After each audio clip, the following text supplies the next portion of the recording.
wabarakatuh. Alhamdulillahirabbil alamin, wassalatu wassalamu ala asrafil anbiya'i wal mursalin wa ala alihi wa ashabihi ajma'in. Puji syukur mari kita persembahkan kehadirat Allah Subhanahu wa taala atas berbagai limpahan rahmat dan kurnia-Nya kepada kita, sehingga pada malam yang berbahagia ini kita kembali bertemu dalam pengajian kita Majelis Ta'lim Al-Ittihad. Juga selawat dan salam mari kita sampaikan kepada baginda Rasulullah sallallahu alaihi wasallam. Allahumma salli wa sallim wa barik alaihi, yang senantiasa kita harapkan syafaatnya nanti di yaumil akhir. Yang sama kita hormati dan kita muliakan Tuan Guru kita yang menjadi narasumber malam ini, alhamdulillah telah hadir di tengah-tengah kita. Juga yang sama kita hormati dan kita muliakan pengurus pengajian Majelis Ta'lim Al-Ittihad, juga orang tua kita, hadirin wal hadirat rahimakumullah. Malam ini bertepatan dengan malam Ahad tanggal 29 Jumadil Akhir tahun 1436 Hijriah, atau bersamaan dengan tanggal 18 April 2015. Dan malam ini merupakan pengajian kita yang ke-254 kalinya sejak berdiri pengajian kita ini.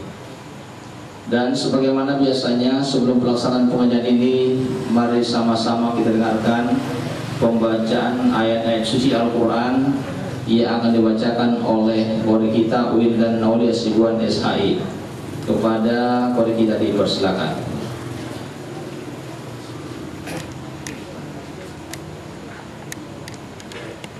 Assalamualaikum warahmatullahi wabarakatuh.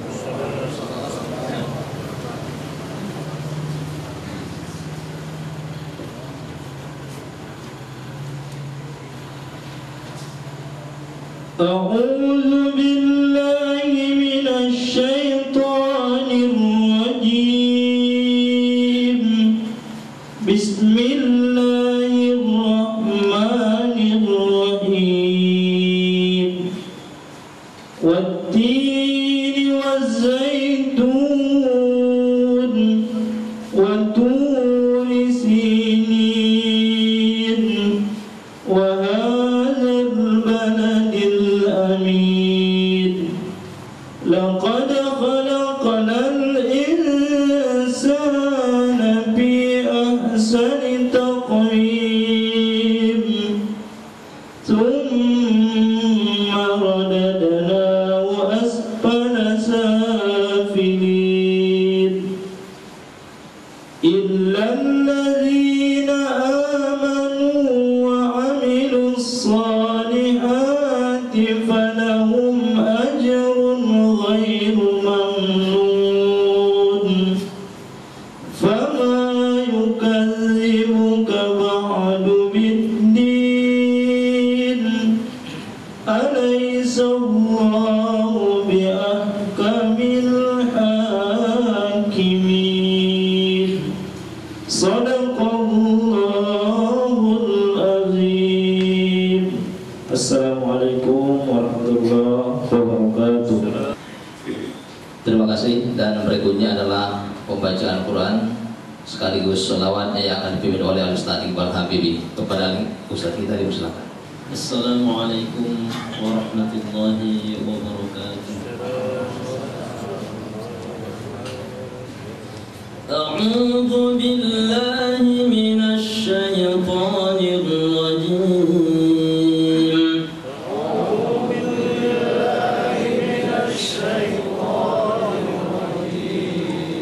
Bismillahirrahmanirrahim.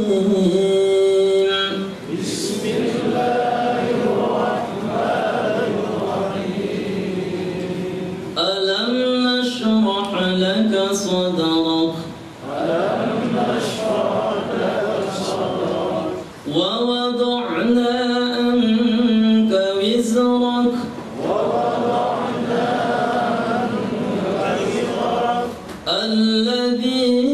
الذي أنقض ظهرك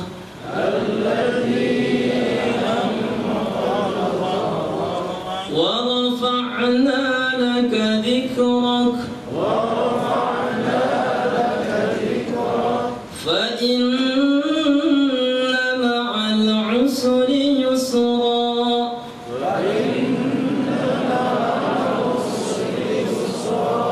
إن مع العسر يسرا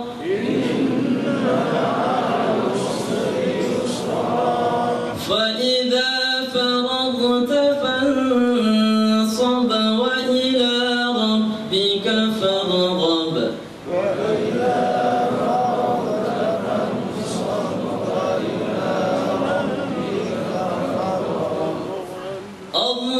اللهم صل وسلم على محمد وعلى آل محمد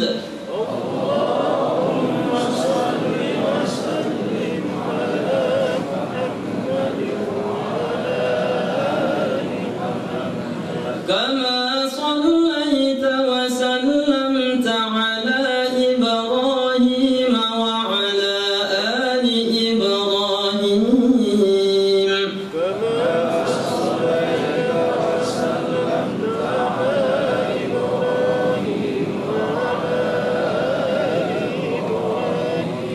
وبارك على محمد وعلى آل محمد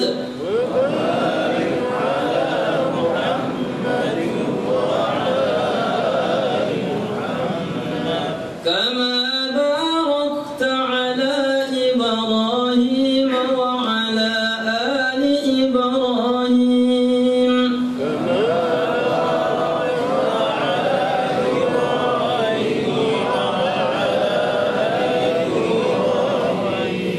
في العالمين إنك حميد مجيد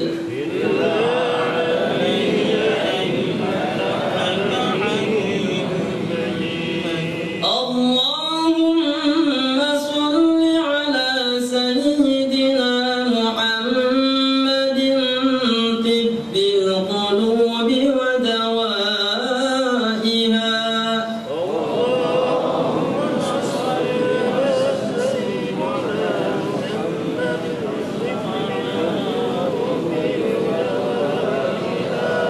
وعافية الأبدان وشفائها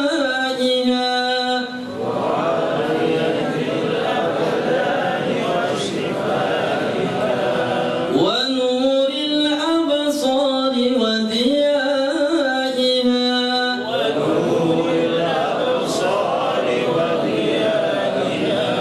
وعلى آله وصحبه وسلم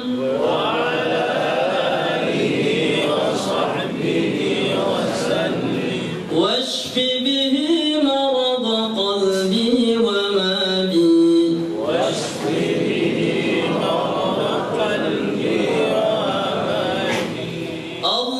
اللهم اجعل صلواتك وبركاتك على سيد المرسلين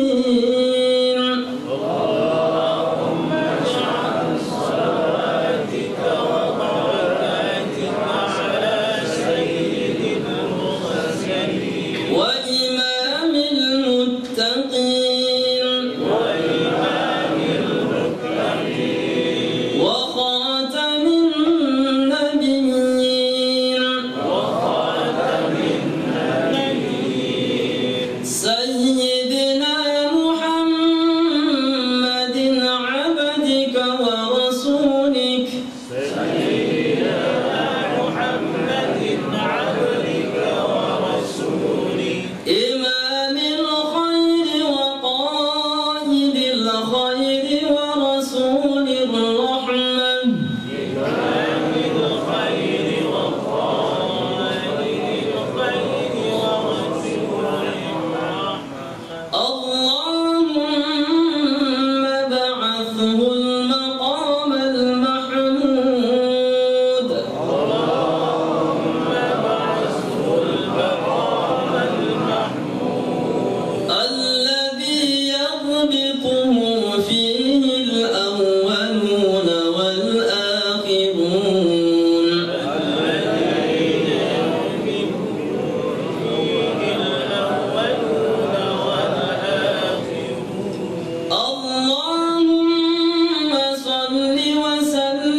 bacaan Quran sekaligus sholawat. Semoga pengajian kita malam ini mendapat berkah dari Allah SWT. Sekalian, ya bila nanti kita mendapatkan syafaat dari baginda Rasulullah SAW. Amin amin ya rabbal alamin. Hadirin wal hadirat rahimakumullah. Malam ini tidak seperti biasanya. Malam ini Tuan Guru kita Profesor Dr. Haji Ramli Abdul Wahid MA selaku Direktur Pasca Sarjana UIN Sumatera Utara Medan sebagai pembicara tunggal. Jadi malam ini Prof banyak waktu kita untuk berdiskusi setelah Prof nanti menyampaikan kajiannya. Apalagi kajiannya malam ini masih tetap aktual. Ya, Quran surah An-Nisa ayat 34, An-Nisa 34, Ar-rijalu qawwamuna 'alan nisa. Ya, itu yang jadi topik pembicaraan kita malam ini. Jadi mungkin nanti ya waktu kita cukup banyak dengan tuan guru kita nanti untuk berdiskusi. Apalagi tuan guru kita ini memang di bidangnya ini kajian yang akan disampaikan malam ini. Baiklah hadirin wa hadirat rahimakumullah, untuk lebih jelasnya mari sama-sama kita dengarkan, kita simak penjelasan materi yang akan disampaikan oleh tuan guru kita. Kepada tuan guru kita dipersilakan.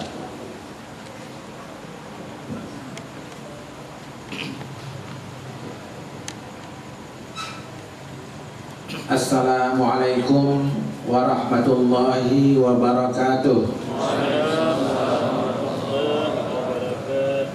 Alhamdulillahilladzi an'ama alaina bi ni'matil iman wal islam. Asyhadu an la ilaha illallah wahdahu la syarikalah wa asyhadu anna Muhammadan abduhu wa rasuluh. Allahumma salli wa sallim wa barik ala Muhammad wa ala alihi wa sahbihi wa man tabi'ahu bi ihsanin ila yaumiddin. Amma ba'du, bapak-bapak, ibu-ibu, jamaah pengajian yang berbahagia, khususnya senior saya dan guru saya, Bapak Dr. Andus Haji Muhammad Farid Nasution MA. Jadi beliau ini adalah guru saya dulu sosiologi agama ketika saya di S1, tapi ketika di S2 saya gurunya.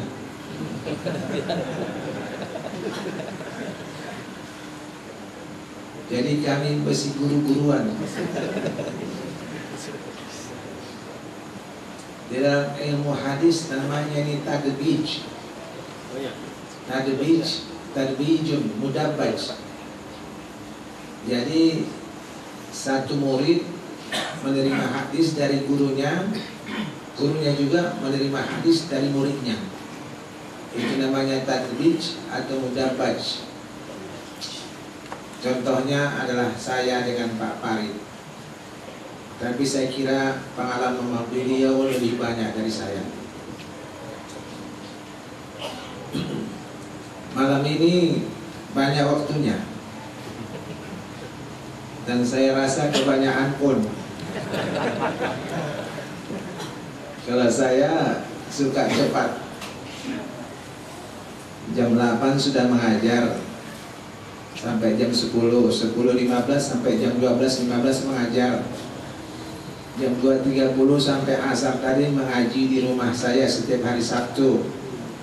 Tapi mudah-mudahan pengajian dari sini tak ada pernah yang datang.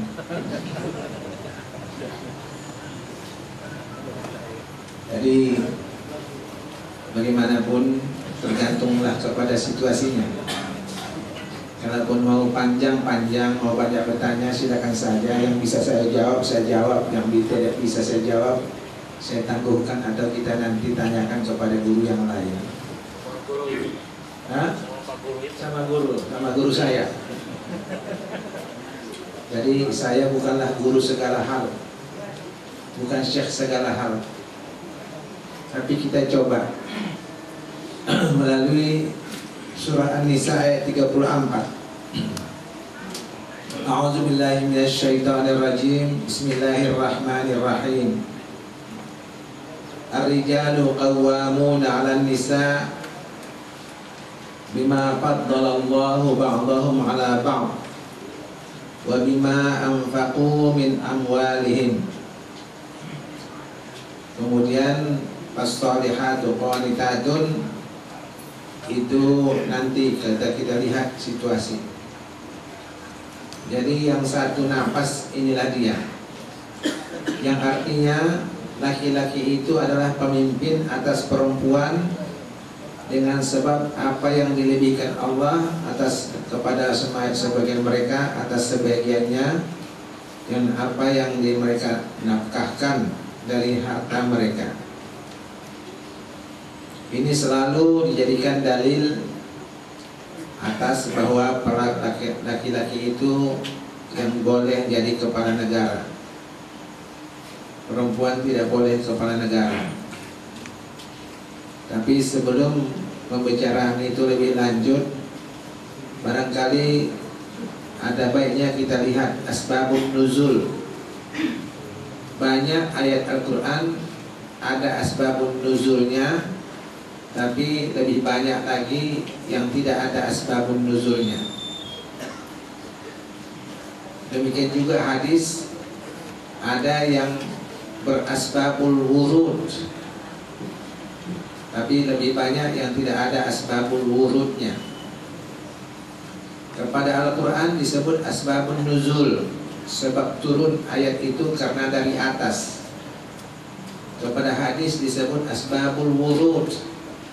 Warada artinya mengalir seperti air dari samping, karena datang hadis itu dari bashar, dari manusia kepada manusia, yaitu dari Nabi kita Muhammad kepada umatnya. Sementara ayat Quran itu datang dari Tuhan, turun kepada Nabi Muhammad, makanya namanya asbabun nuzul, asbabul wurud untuk hadis. Kadang-kadang satu ayat ada asbabun nuzulnya yang satu, kadang-kadang ada 2, 3, 4 asbabun nuzulnya. Kadang-kadang asbabun nuzulnya hampir kasusnya sama, kadang-kadang berbeda-beda. Asbabun nuzul ayat ini ada 4 macam, tapi kasusnya hampir sama.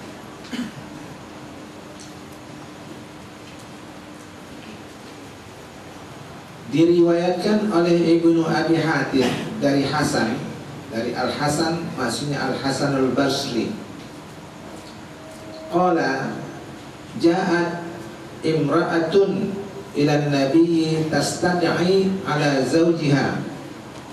Seorang perempuan datang kepada Nabi SAW mendakwakan atau mengklaim atas suaminya annahu laqamaha, bahwa perempuan itu ditampar suaminya.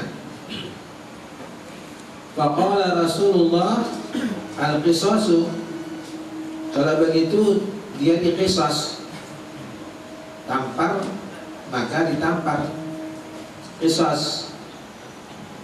Fa anzalallahu azza wa jalla, maka Allah menurunkan ayat ar-rijalu qawwamuna 'alan nisa, laki-laki itu adalah pemimpin atas perempuan. Al-ayah sampai akhirnya, faraja'at bighairi qisasin, maka perempuan itu pun kembali tanpa qisas. Artinya pere, tampar-tampar itu pere. Mengapa? Oleh karena laki-laki berhak menampar. Sakit kali lah jadi perempuan itu ya.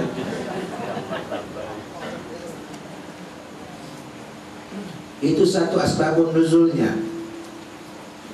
Waruya anna Sa'd bin Rabi' kana naqiban min nuqaba'il ansari nashazat alaihi imra'atuhu Habibatu bintu Zaid.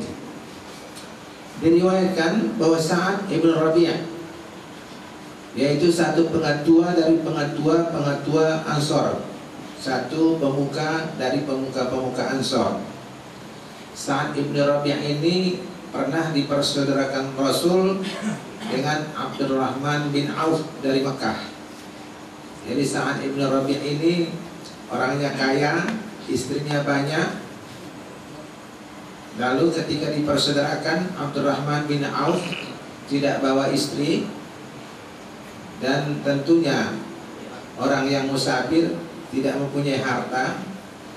Oleh karena Sa'ad ibn Rabi' orangnya baik, dan memang waktu dulu kalau sudah dipersaudarakan macam saudara kandung, lalu Sa'ad ibn Rabi' memproklamirkan, sejak sekarang istri saya kasih satu untuk Abdurrahman bin Auf, dan harta saya bagi dua, separuh bagi saya, separuh baginya.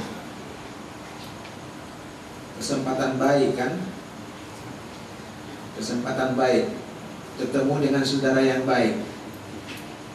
Apakah diterima Abdurrahman bin Auf? Abdurrahman bin Auf tidak terima, tidak mengambil kesempatan itu. Mentang-mentang baik kawan, bininya pun dikasihnya. Ah, ini cocok ini, kasih harta cocok ini. Tidak, orangnya berkualitas. Barakallahu fi malika wa ahlika. Semoga Allah memberkati hartamu dan keluargamu, istrimu. Aina suq, tunjukkan ke aku di mana pajak. Aku bisa berdiri sendiri. Karena Abdurrahman bin Auf terkenal adalah pedagang. Jadi dia tidak semena-mena menerima. Jadi kasih dibalas dengan kasih, sayang dibalas dengan sayang. Dan memang dahulu begitulah persaudaraan itu.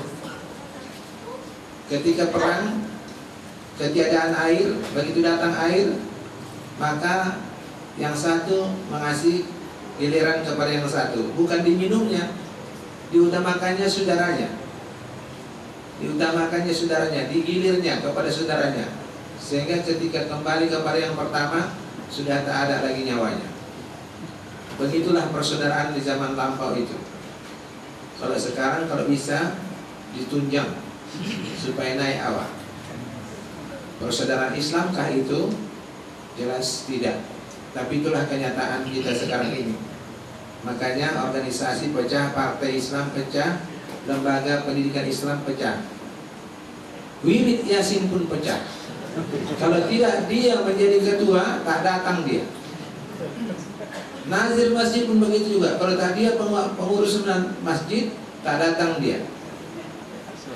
Pengurus pengajian pun begitu. Tak ada kasih sayang itu lagi. Kalau kita kembali kepada membaca sejarah, menangis kita. Bagaimana persaudaraan orang di zaman lampau itu? Persaudaraan Islam itu di zaman lampau bagaimana? Betul-betul memang bersaudara kandung. Sekarang bersaudara kandung pun masih gigitan. Sa'ad ibn Rabi' ini istrinya bernama Habibah bintu Zaid. Nusuz, durhaka kepadanya, membangkang kepadanya. Fala qamaha, maka ditamparnya. Pantalaqa ma'aha abuha ila Rasulillah sallallahu alaihi wasallam. Maka dia pun bersama ayahnya berangkat kepada Rasulullah sallallahu alaihi wasallam. Faqala afrashathu karimati fala qamaha.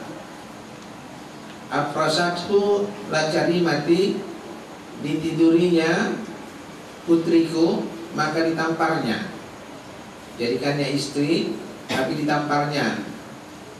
Faqala nabiyyu litaqtassa minhu, hendaklah dia mengkisos si suaminya itu.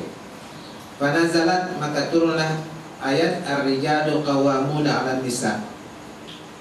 Faqala sallallahu alaihi wasallam aradna amran wa aradallahu amran walladzi aradallahu khairun. Kami menghendaki sesuatu, yaitu qisas. Allah menghendaki sesuatu yang lain, dan apa yang dikehendaki Allah itu lebih bagus. jadi tidak jadi diqisas. Karena itu adalah hak si laki-laki mengajari atau menghajar istrinya. Kalau menghajar tidaklah. Ini riwayat yang kedua. Riwayat yang ketiga, wa akhraja Ibnu Jaririn min turuqin Al Hasan, dan diriwayatkan oleh Ibnu Jarir dari beberapa jalur dari Hasan. Al Hasan Al Basri juga ini, seorang sufi Basrah itu. Wa fi ba'diha anna rajulan minal ansari latama imra'atahu, dan sebahagian jalurnya dari Al Hasan ini bahwa diriwayatkan bahwa seorang laki-laki dari kaum Ansar menampar istrinya. Faja'at taltamisul qisasa, maka dia datang kepada Rasul meminta qisas supaya suaminya diqisas. Faja'alan nabiyyu bainahuma al-qisasa, maka Nabi pun menetapkanlah qisas, setuju qisas.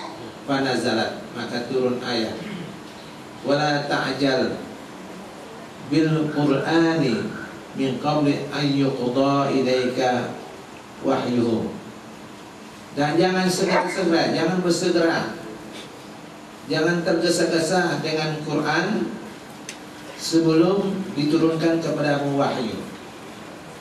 Wa nazalat, juga turun juga ar-rijalu qawwamuna 'alan nisa. Ini 3 riwayat. Riwayat yang keempat, wa akhraja nahwahu an Ibnu Juraij was-Sabbi wa akhraja Ibnu Mardawi an Ali, diriwayatkan seumpamanya dari Ibnu Juraij dan Sabbi, dan diriwayatkan Ibnu Mardawi dari Ali qala atan nabiyya sallallahu alaihi wasallam rajulun min al-ansari bi imra'atin lahu, datang kepada Nabi seorang laki-laki dari kaum Ansar bersama istrinya. Faqalat, maka istrinya berkata, ya Rasulullah, innahu darabani, ya Rasulullah, dia memukul aku. Fa'asara fi wajhi, maka berbekas di wajahku. Faqala Rasulullah, laisa lahu zalika, tidak ada haknya memukul kamu. Fa'anzalallahu ar-rijalu qawwamuna 'ala nisa. Fahadhi syawahidu yuqawi ba'duha ba'da. Ini adalah dalil-dalil yang sebagiannya menguatkan sebagian yang lain. Artinya 4 riwayat ini menguatkan bahwa memang kejadiannya adalah peristiwa antara seorang laki-laki dengan istrinya, lebih khusus lagi suami memukul istrinya. Maka turunlah ayat ar-rijalu qawwamuna 'alan nisa. Laki-laki adalah pemimpin atas perempuan. Jadi sebab turun ayat ini adalah persoalan rumah tangga. Lalu mengapa dijadikan dia dalil bahwa laki-laki yang boleh menjadi kepala negara, perempuan menjadi yang dipimpin, tidak boleh jadi kepala negara? Bagaimana jalannya itu? Sebab turun ayat ini adalah khusus tentang persoalan antara suami dan istri. Sementara kepala negara lain. Bagaimana itu? Membawanya itu kepada yang lebih umum. Inilah kaidah di dalam tafsir, al-ibratu bi umumil lafzi la bi khususis sabab. Pesan yang ditangkap dari nas Quran dan hadis itu adalah keumuman lafaznya, tidak kekhususan sebabnya. Kalau sebabnya yang khusus tadi persoalan keluarga, maka di dalam keluarga yang jadi kepala itu adalah si suami. Dalam keluarga rumah tangga itu khusus sebabnya. Tapi kaidah mengatakan pesan yang ditangkap dari nas itu adalah keumuman lafaznya. Lafaznya itu umum. Laki-laki, laki-laki yang mana saja. Ini adalah jamak taksir, jadi istighraq, semua laki-laki, semua yang jantan menjadi kepala bagi perempuan.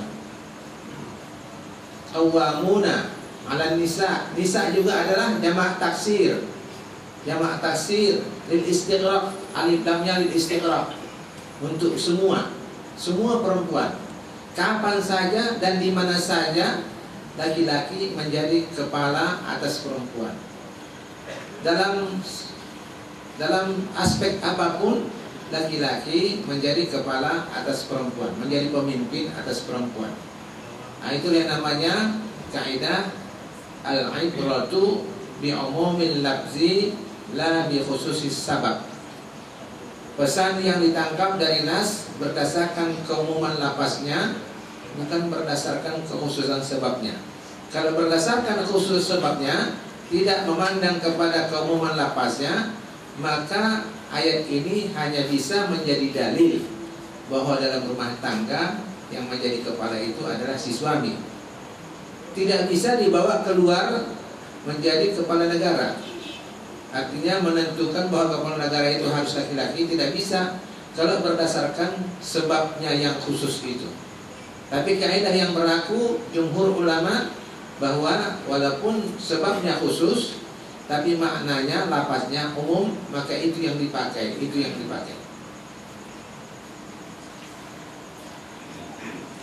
Ditambah tentunya ada hadis Nabi menguatkannya, lan yufliha qaumun walau amrahum imra'atan. Tidak akan menang satu kaum, satu bangsa yang mereka menyerahkan urusannya kepada perempuan, menyerahkan pengurusan semua hal mereka kepada perempuan. Itu adalah hadis sahih Al-Bukhari. Jadi mendukung makna ayat ini untuk digunakan secara umum. Lan sekali-kali tidak, umum. Yufliha qaumun, kaum nakirah, indefinite, nakirah, semua kaum, semua bangsa. Lan yufliha qaumun walau amrahum imra'atan, yang mereka serahkan urusan mereka kepada imra'atan. Imra'atan juga nakirah, indefinite. Jadi umum sifatnya. Jadi tidak akan menang satu kaum yang menyerahkan urusannya kepada perempuan, sejalan dengan ayat itu, sejalan dengan ayat tadi. Ditambah lagi bahwa contoh-contohnya yang menjadi nabi, menjadi khalifah tidak pernah perempuan dalam sejarah. Dalam sejarah yang muktamadlah, khalifah-khalifah, nabi-nabi, semuanya laki-laki. Nah, itu sangat kuat menguatkan antara satu dengan lainnya. Maka Al-Wasliyah memfatwakan bahwa perempuan tidak sah menjadi kepala negara. NU, tapi NU lama, bukan NU modern. Kalau NU modern sudah bersayap-sayap. NU lama fatwanya laki-laki yang bisa menjadi kepala negara. Persis Persatuan Islam di Bandung juga begitu. Itu yang tahu saya. Ormas yang lain tak tahu saya. Dan memang di dalam kitab Al-Irsyad karangan Al-Juwaini, ijma ulama, sudah pernah ijma ulama bahwa yang boleh jadi imam kepala negara itu adalah laki-laki. Oke. Jadi kita melihat asbabun nuzulnya khusus, tapi pemaknaannya adalah umum. Namun demikian sekarang terutama di Indonesia banyak yang berpendapat perempuan boleh menjadi kepala negara. Itulah namanya perkembangan paham-paham modern. Lalu mereka bagaimana? Mereka menggunakan kaidah al-ibratu bi khususis sabab la bi umumil lafzi. Pesan yang ditangkap berdasarkan kekhususan sebabnya, bukan berdasarkan keumuman lafaznya. Kebalikan yang tadi. Apa sebab ayat ini turun? Persoalan rumah tangga. Kalau begitu dalam rumah tangga saja, Kalau di luar boleh perempuan menjadi kepala negara, tapi kepala rumah tangga tidak boleh. Itu adalah al-ibratu bi khususis sabab la bi umumil lafaz. Yang menjadi pegangan kekhususan sebabnya, bukan keumuman lafaznya. Tapi melalui kias, analogi, selagi di rumah tangga tak boleh perempuan jadi kepala negara. Berapa banyaklah anggota rumah tangga? Suami, istri, anak 3, taruhlah mertua, hidup semuanya 4 orang, anak 5, 9, tambah suami, tambah istri, berapa? 11 orang. 11 anggota saja tak boleh perempuan jadi kepala, harus laki-laki. Apalagi 270 juta. Nah, itu kias. Mereka tak mau menggunakan kias, tak mau menggunakan kias. Itu kias aula namanya, kias utama. Sedangkan dalam kelompok yang kecil tak boleh, apalagi dalam kelompok yang lebih besar, berpuluh-puluh, beratus kali lebih besar daripada kelompok yang dia tidak boleh menjadi kepala.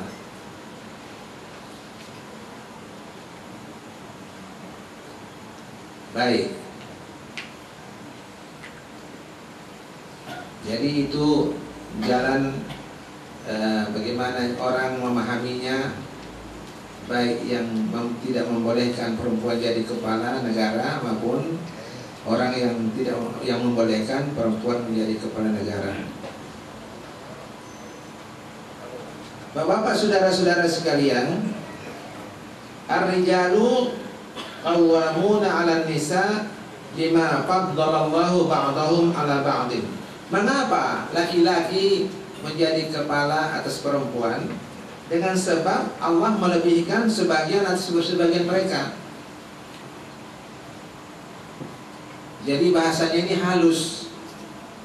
Allah melebihkan sebagian atas sebagian. Tak langsung dibilangkannya Allah melebihkan laki-laki atas perempuan, tapi Allah melebihkan sebagian atas sebagiannya. Apalah kelebihan laki-laki itu? Di sini disebutkannya bisababi tafdilillahi ta'ala iyyahum 'alaihim bikamalil aqli. Dengan sebab Allah melebihkan mereka laki-laki atas mereka perempuan dengan kesempurnaan akal. Mak sakitnya itu ya. Apa betul itu? Laki-laki lebih pintar dari perempuan. Apa betul itu? Ada penelitian bahwa memang itu betul. Di antaranya ketika bicara, otak kanan atau otak kiri perempuan tak berfungsi, lemah fungsinya. Tapi laki-laki terus berfungsi, dua-dua, otak kanan dan otak kiri. Itu adalah hasil penelitian, menunjukkan kekurangannya, walaupun sedikitlah, tidak banyak. Sedikitlah kekurangannya. Dan oleh karena itu, makanya dalam saksi pun, kalau ada yang boleh saksi perempuan, maka 1 laki-laki banding 2 perempuan. Kalau 2 saksinya, 2 perempuan, dia hitung 1 laki-laki tambah 1 laki, jadi 2. Dihitung begitu. Ditambah lagi, maaf cerita, perempuan itu kan emosi. Emosinya lebih tajam dan lebih tinggi daripada laki-laki. Kalau sempatlah seemosi perempuan laki-laki, begitu marah dia, mungkin diceraikannya saja itu. Udahlah, selesai. Tapi oleh karena tahan laki-laki itu, sehingga di situ merupakan kelebihan akalnya juga lah. Saya pernah punya staf perempuan, wakil dekan, ketua jurusan. Terasa sekali kekurangannya tidaklah mesti akalnya, tidak mesti akalnya. Tetapi kalau sudah mau rapat, yang selalu lambat datangnya adalah ibu-ibu. Mengapa rupanya pergi ke kamar mandi dulu, bersolek lagi. Nah, dan salah satu presiden kita di Indonesia itu dulu merupakan catatan, tak bisa cepat datang oleh karena bersolek lama kali. Ada suatu peristiwa mahasiswa membuat tanda tangan palsu lebih 30, termasuk dekan saya sebagai dekan. Dipalsukannya tanda tangan, membuat nilai menjadi B plus, menjadi A minus daripada C, D. Dibuatnya tanda tangan lebih 30. Menurut etika akademik, dia itu harus diskor 2 semester paling tidak, kalau tidak diberhentikan. Jadi paling tidak, paling ringan dendanya adalah diskor 2 semester. Oleh karena pembantu dekan saya bidang kemahasiswaan tidak setuju, ya saya pun juga tidak mau diktator. Apalagi sudah ada bidang masing-masing. Tunggulah dulu. Terakhir ditawarkannya, bagaimana kalau kita minta dia denda, kalau yang 500.000, kalau yang 1 juta, biarlah.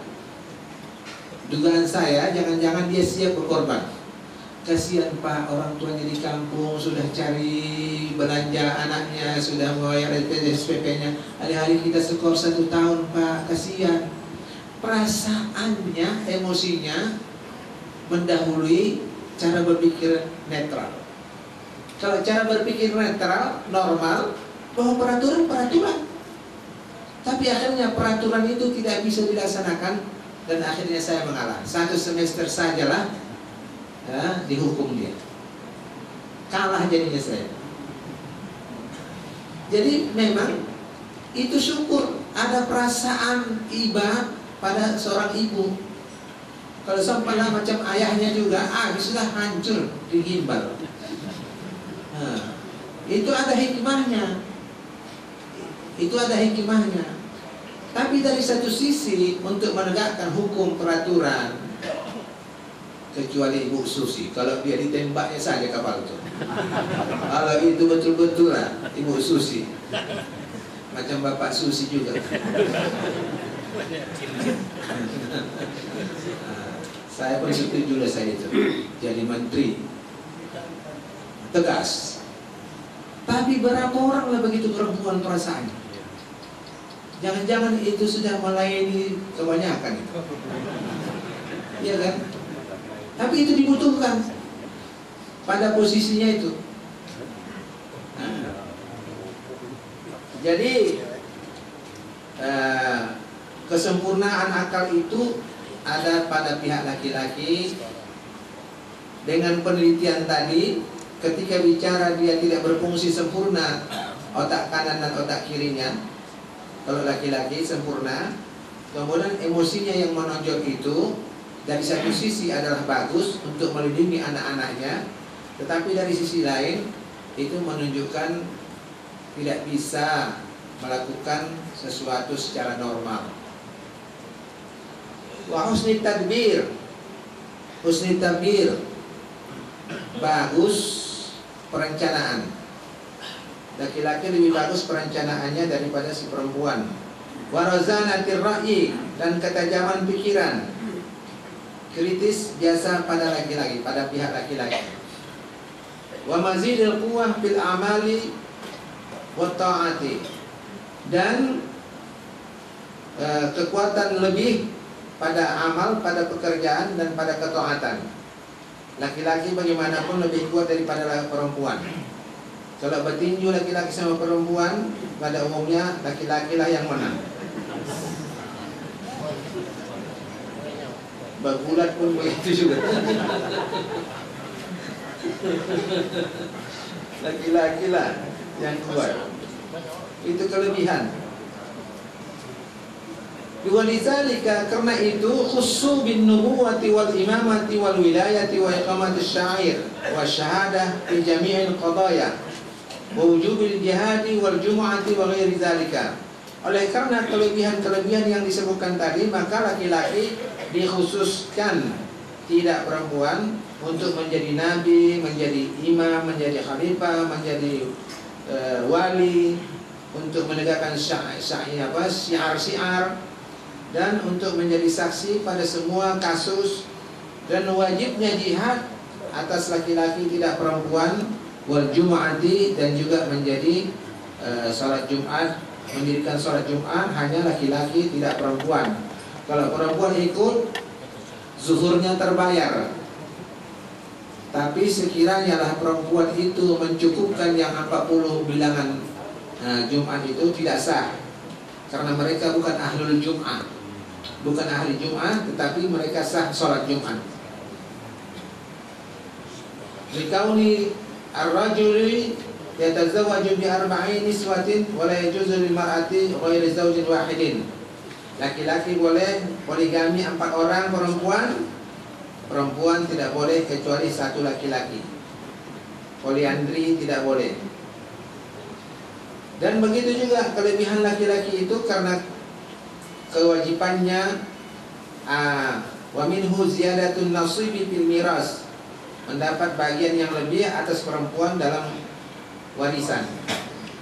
Wa biyadihi talaq, di tangannya talak, wa nikah, dan juga akad nikah di tangan si laki-laki, warja'ah, dan rojo laki-laki. Wa intisabu, dan kepada laki-laki juga lah pembangsaan anak. Pembangsaan anak kepada laki-laki, bukan kepada si ibu. Fakullu hadza yadullu ala fadlir rijali ala nisa. Maka semua ini menunjukkan atas keutamaan atau kelebihan laki-laki atas perempuan. Wa bima anfaqu min amwalihim. Itu tadi sebabnya laki-laki menjadi pemimpin atas perempuan, karena ada kelebihan-kelebihannya dari berbagai aspek atas perempuan. Dan yang kedua, dengan sebab si laki-laki lah yang memberi nafkah, yang wajib memberi nafkah, dan yang memang sanggup memberi nafkah umumnya adalah laki-laki. Wa bisababi infaqihim alaihim min amwalihim bil muhuri wan nafaqati wa mu'alin nisa. Dan dengan sebab mereka menginfakkan harta mereka untuk belanja perempuan, untuk mahar, untuk nafkah kehidupan, dan bekal si perempuan. Laki-laki yang wajib, perempuan tidak wajib. Wa an Abi Hurairah radhiyallahu anhu, dari Abu Hurairah radhiyallahu anhu, anna Rasulullah sallallahu alaihi wasallam qala law kuntu amiran ahadan ayyasjuda li ahadin, seandainya lah aku bisa menyuruh seseorang untuk sujud kepada orang lain, la amartul mar'ata an tasjuda li zawjiha, niscaya aku perintahkan perempuan sujud kepada suaminya. Akhrajahu Tirmizi, diriwayatkan oleh At-Tirmizi. Jadi begitu kelebihannya laki-laki itu, sehingga Nabi mengatakan, sekiranya bisa aku memerintahkan manusia sujud kepada manusia, niscaya aku perintahkan si perempuan sujud kepada si suami, kepada suaminya. Dan ini memang kita lihat dalam kehidupan sehari-hari, bukan hanya teori, bukan hanya konsep. Dalam kehidupan sehari-hari memang perempuan itu selalu perlu didampingi oleh laki-laki. Laki-laki pun perlu didampingi perempuan, tetapi perempuanlah yang selalu berhajat kepada laki-laki. Saya dulu tinggal di depan kantor polisi. Ada polisi laki-laki, ada polisi perempuan. Kalau becek-becek begitu, becek-becek, gendong Sebelum dengar itu saya tak percaya dia akan berkata begitu, karena polisi itu kan gagah. Tapi gendong Jadi itu nalurinya begitu. Memang nalurinya begitu. Kalau di rumah ada ketakutan, entah pencuri entah apa, pas bangun dulu. Mengapa tak dihadapi sendiri?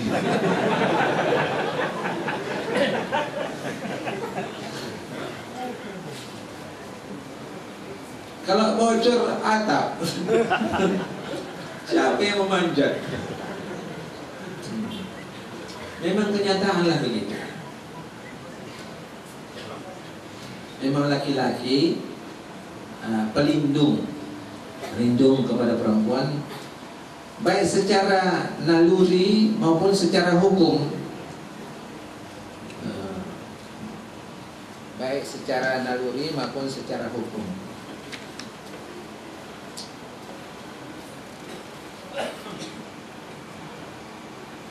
Oke.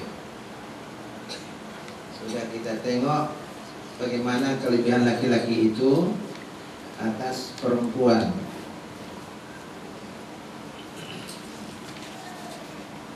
Ini tafsir orang Syiah. Syekh Jawad Ma'aniyah, Dr. Jawad Ma'aniyah di Libanon. Nama tafsirnya tafsir Al-Kashif. Ada tafsir Al-Kasyaf karangan Zamakhsyari. Ini adalah Al-Kashif 7 jilid. Bagus tafsirnya walaupun dia orang Syiah. Karena tidak ada yang nampak kita memihak kepada paham Syiah. Jadi bukan asalkan tafsir orang Syiah tak bisa dipakai. Paling-paling kalau ada yang menyalah ya ditinggalkan. Di dalam periwayatan hadis, Ali Ibnul Madini guru Al-Bukhari, asalkan ahlul bid'ah itu ditinggalkannya riwayatnya. Di antara ahlul bid'ah itu kalau Khawarij, kalau Syiah, kalau Murji'ah, Qadariyah, itu ahlul bid'ah itu. Di dalam ilmu hadis disebut ahlul bid'ah, orang-orang bid'ah. Orang yang berpaham yang baru, yang tidak ada jelas Quran dan hadisnya. Ahlul bid'ah. Termasuklah Syiah. Lalu dia mengatakan dhaifun li'annahu yatasyayya'u. Orang ini, periwayat ini adalah dhaif karena dia berpaham Syiah. Tapi Imam Bukhari, muridnya sendiri, memilah-milah. Tidak asalkan Syiah pukul mata. Ada Syi'i da'in, ada Syi'i ghairu da'in. Syiah yang aktif mendakwahkan Syiahnya kemana mana, ada Syiah yang tidak aktif mendakwahkan Syiahnya kemana mana, netral. Kalau Syiah yang aktif mendakwahkan Syiahnya, maka kita tengok apakah riwayat hadis yang diriwayatkannya itu mendukung Syiah atau tidak. Kalau tidak ada hubungannya dengan Syiah, kita diterima oleh Imam Al-Bukhari. Tapi kalau memang mendukung paham Syiahnya, maka itu tidak diterima riwayatnya itu. Nah, begitu juga lah tafsir ini saya tengok yang saya baca, yang sudah saya baca, tak ada yang menyalah. Walaupun dia nanti akan mengatakan bahwa ini juga pendapat Syiah Imamiyah, tapi paham yang disebutkannya itu adalah sejalan dengan paham Sunni. Jadi tafsir ini agak bagus saya tengok, dan saya belum melihat ada kelainan-kelainan.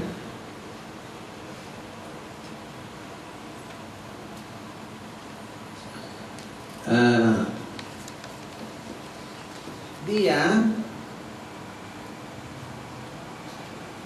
menjelaskan perbedaan laki-laki dengan perempuan dalam beberapa belas poin. Karena perempuan itu mempunyai lebih tinggi derajatnya dari perempuan. Walirrijali alaihinna darajah. Ayat yang lain mengatakan bagi laki-laki atas perempuan itu ada derajat lebih tinggi daripada perempuan. Ikhtalafal ulama wal mufassiruna bil muradi min hadhihi darajah. Para ulama, kata Jawad Maghniyah, pengarang kitab ini, berbeda, para mufassir berbeda pendapat tentang maksud darajah di sini. Ada darajah laki-laki allati imtaza bihar rajulu 'anil mar'ati, yang terbeda dengan derajat itu laki-laki daripada perempuan. Apalah itu? Faqila hiyal aqlu wad dinu. Ada mengatakan kelebihannya itu akal dan agama, kekuatan akal dan agamanya. Bagaimana itu agama? Kalau laki-laki terus saja sholat, tak ada halangan-halangan, terus saja puasa, tak ada halangan-halangan. Perempuan ada halangan-halangan, walaupun bukan berarti bahwa perempuan tidak bisa mengejar amal yang banyak. Tapi kalau dibandingkan waktu beribadah laki-laki dengan waktu beribadah perempuan, maka lebih banyak waktu beribadah laki-laki daripada beribadah perempuan, karena ada halangan-halangan. Artinya pengamalan agama lebih banyak peluangnya kepada laki-laki. Melahirkan begitu juga, menyusukan begitu juga, tak sanggup dia puasa. Wakila, kelebihan laki-laki itu dalam warisan. Wakila, ada juga mengatakan kepemimpinan, bahwa perempuan taat kepada suaminya. Itu dari sudut hukum sebenarnya.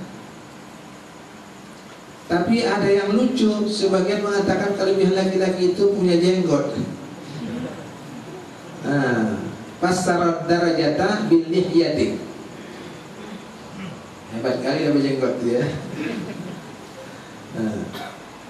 Kama jaa fi ahkamil Qur'ani lil Qadhi Abi Bakar Al-Andalusi. Ada dalam kitab Ahkamul Quran. Jadi dalam tafsir ada bilangnya itu, kelebihan itu salah satunya adalah karena laki-laki punya jenggot. Wa ghairu ba'idin an yakuna al-muradu bid darajati ja'alut talaqi wa raj'ati bi yadir rajuli. Tidak jauh juga bahwa bisa dimaksudkan dengan derajat itu bahwa Allah meletakkan hak tolak dan rujuk kepada si laki-laki, tidak perempuan. Ala kulli hal, bisa dibedakan secara terperinci. Bainar rajuli wal mar'ati fi syariatil islamiyah. Di dalam hukum syariat Islam ada perbedaan laki-laki dan perempuan.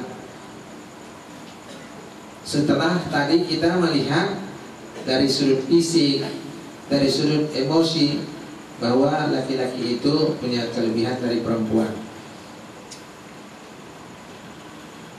Jadi tabiat itu berkonsekuensi kepada hukum. Jadi bukan hanya tabiat saja punya kelebihan laki-laki, bukan hanya tabiat saja perempuan itu emosional, tapi juga dia berkonsekuensi kepada hukum. Sekiranya lah kekuatan fisik perempuan itu sama dengan kekuatan fisik laki-laki, niscaya perempuan juga diwajibkan jihad. Tapi tidak diwajibkan jihad, oleh karena yang dibutuhkan di situ kekuatan fisik, maka laki-laki. Jadi berkonsekuensi kepada hukum. Laqad sabaqal Islamu syara'i'a wal qawanina kullaha ila tahriril mar'ati wa iqrari huquqiha. Islam telah mendahului syariat-syariat dan kanun-kanun, undang-undang yang ada seluruhnya telah mendahului semuanya itu kepada usaha memerdekakan perempuan dan mengakui hak-haknya, mengakui hak-hak perempuan.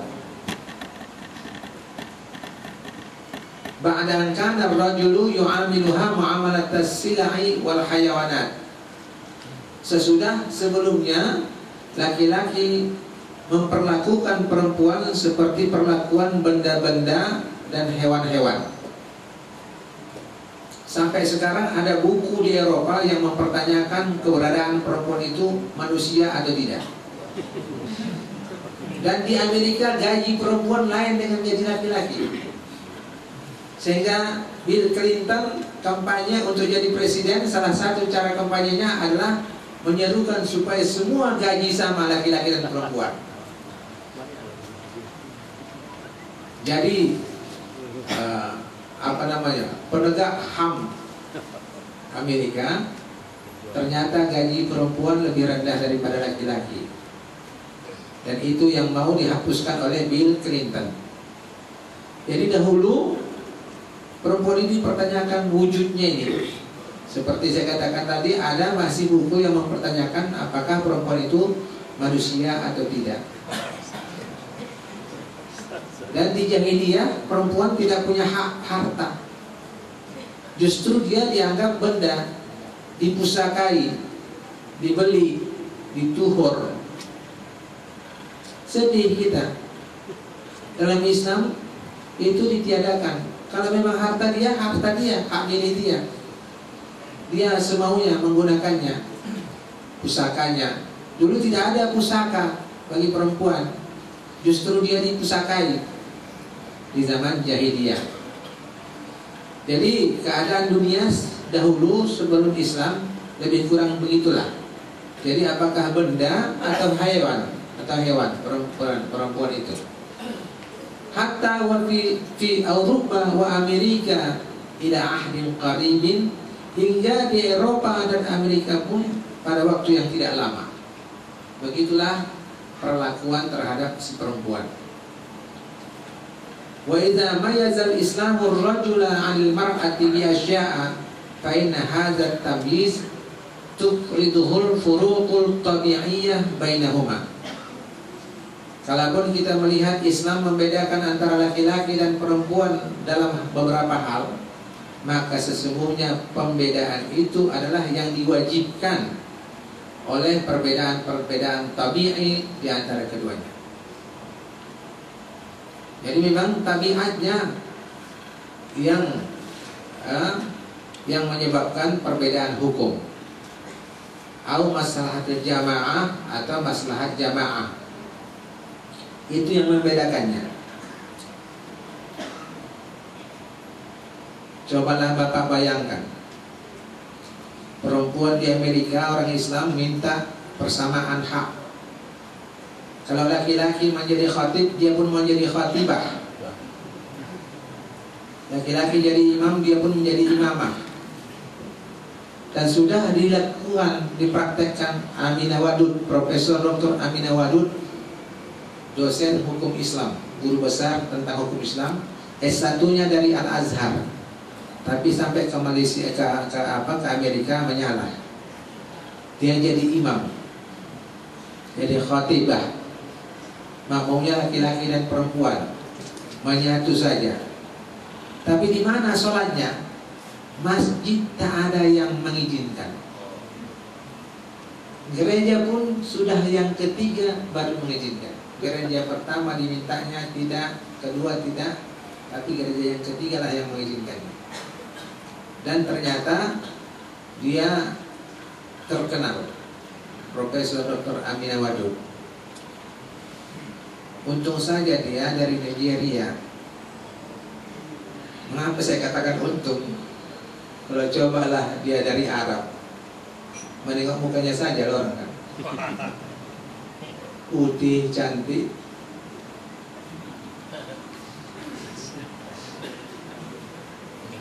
Kalau imamlah perempuan, imam yang muda, profesor yang muda dia, kemanalah hati makmumnya? Kepada Tuhan atau kepada imam?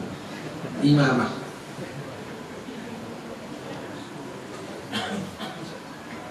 Selama ruku kawan tuh, tak ruku dia. Sudah bangkit kawan tuh baru ruku dia. Mengapa terlambat? Tak sadar aku, entah kemana pikiran itu ini. Maslahat jamaah. Makanya harus berbeda.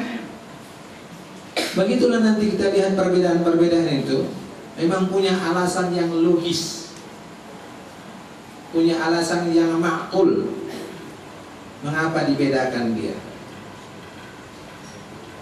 Walaysa minal aqli wal adli al-musawatu fi kulli syai'in baina man tahtamu bil fasatin wa tasrihati sya'ri wa ma ilaiha. Walaysa minal aqli wal adli, tidaklah yang masuk akal dan adil, keadilan, persamaan pada segala sesuatu di antara orang yang mementingkan pelisiran dan juga sisir menyisir rambut dan hal yang serupa itu, disamakan dengan orang yang merasa wa baina man yash'uru bil mas'uliyati anha, disamakan dengan orang yang merasa bertanggung jawab terhadap perempuan, wa an auladiha, dan bertanggung jawab atas anak-anaknya, wa yatahammalul masaiba wa masyaqqa min ajliha wa ajlihim, dan dia memikul kesulitan-kesulitan dan cobaan-cobaan yang sulit demi untuknya dan untuk anak-anak. Wa mahma yakun, bagaimanapun, fa inna fuqaha al-islami zakaru furuqan bainar rajuli wal mar'ati fil ahkam syar'iyyah nusyiru ila jumlatin minha fi ma yali. Jadi artinya, bagaimanapun orang yang berbeda jiwanya, kalau perempuan katanya di sini mau pelisiran, mau ke salon,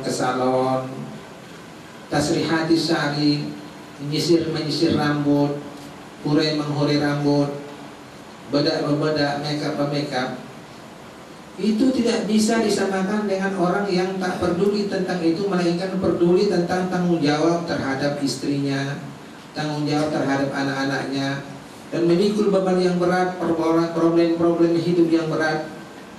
Laki-laki tentunya tidak sama diperlakukan dengan perempuan, walaupun tidak semua perempuan demikian, tapi hukum umum begitulah.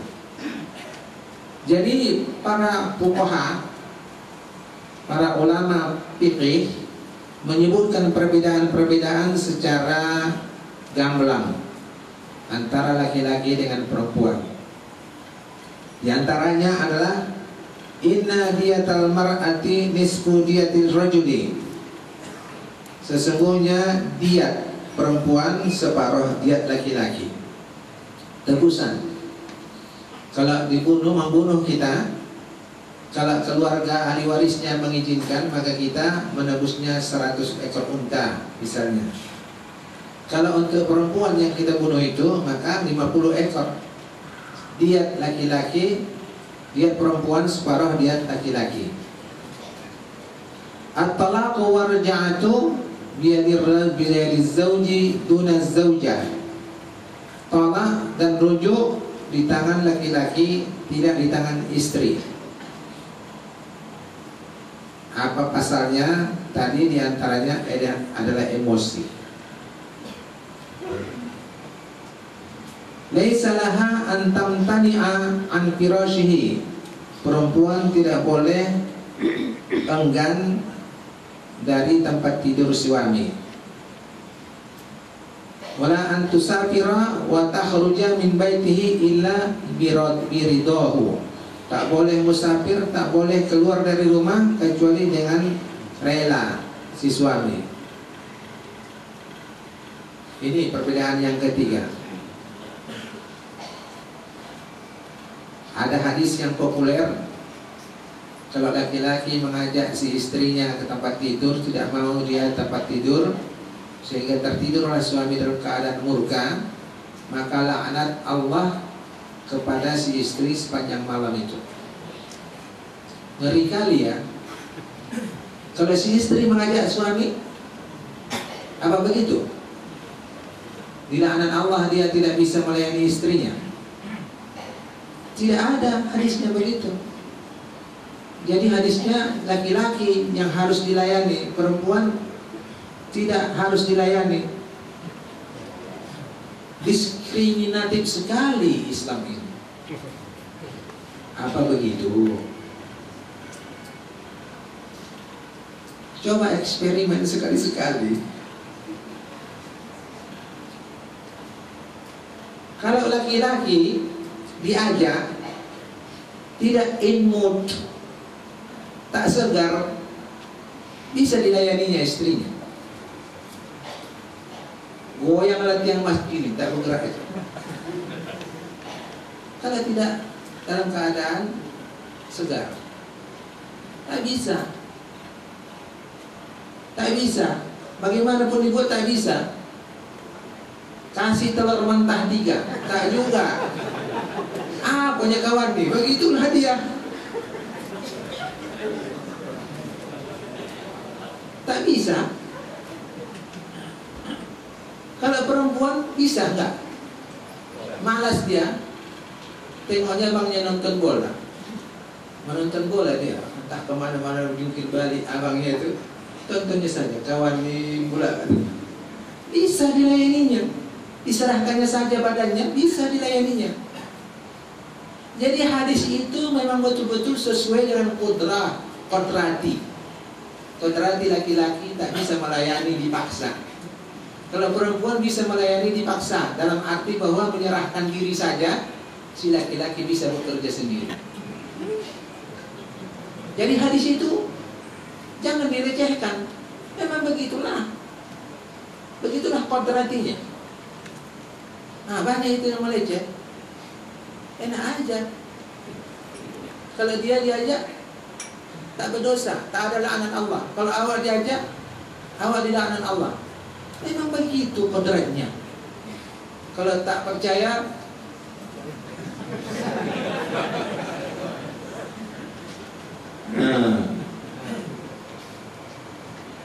Oke. Jadi perempuan tak boleh menahan dirinya kalau dipanggil si suami. Kalau si laki-laki tak bisa melayani kalau tidak dalam keadaan mood, tak segar. Yang keempat, la tajibu 'alaiha salatul jumu'ati. Nah, ini keringanannya nih, perempuan tidak wajib sholat Jumat. Sekarang sudah mulai banyak masjid perempuan ikut sholat Jumat. Sahkah itu? Sah. Gugur sholat zuhurnya, tak wajib lagi sholat zuhur. Tapi kalau 30 orang laki-laki, 10 orang perempuan, sahkah Jumat itu? Tidak sah. Karena perempuan tidak ahlul Jumat, anak-anak tidak ahlul Jumat, orang musafir tidak ahlul Jumat. Ahlul Jumat adalah muqimin, orang yang menetap.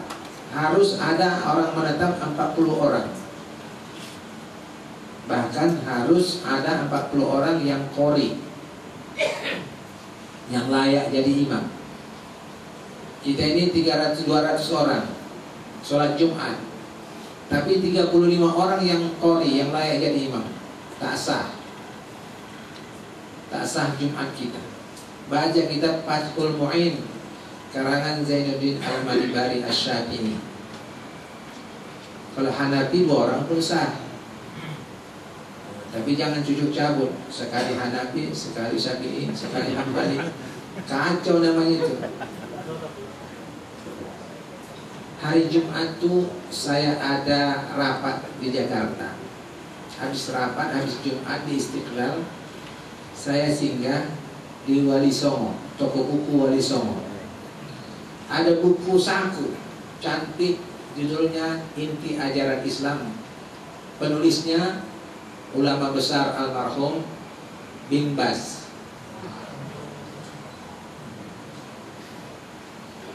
Jadi saya bacalah, rukun sholat tak ada niat. Niat itu masuk syarat. Syarat itu kan di luar sholat, tidak masuk rukun sholat. Rukun sholat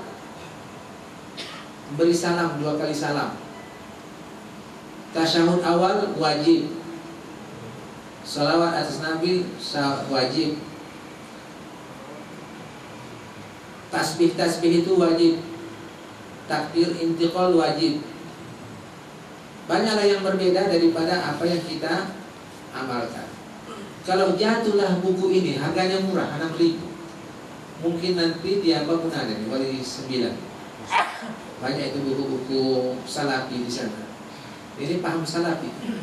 Kalau jatuhlah ini ke tangan orang awam, apakah tak bingung dia, tak resah dia? Rabbi ghfirli warhamni wajibul sami Allahu liman, wajib semuanya. Bacaan-bacaan tasyahud awal wajib semuanya. Wajib. Berarti kalau tak diamalkan tak sah salatnya. Saya sekarang sudah menyusun buku mengcounternya. Buku kecil dengan judul Mengenal Islam Aqidah Syariah secara ringkas. Mazhab Syafi'i, Ahli Sunnah wal Jamaah.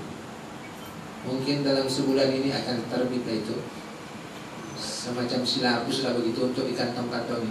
Rukun sholat berapa, syarat sah sholat berapa, yang membatalkan sholat berapa, secara ringkas-ringkas itu.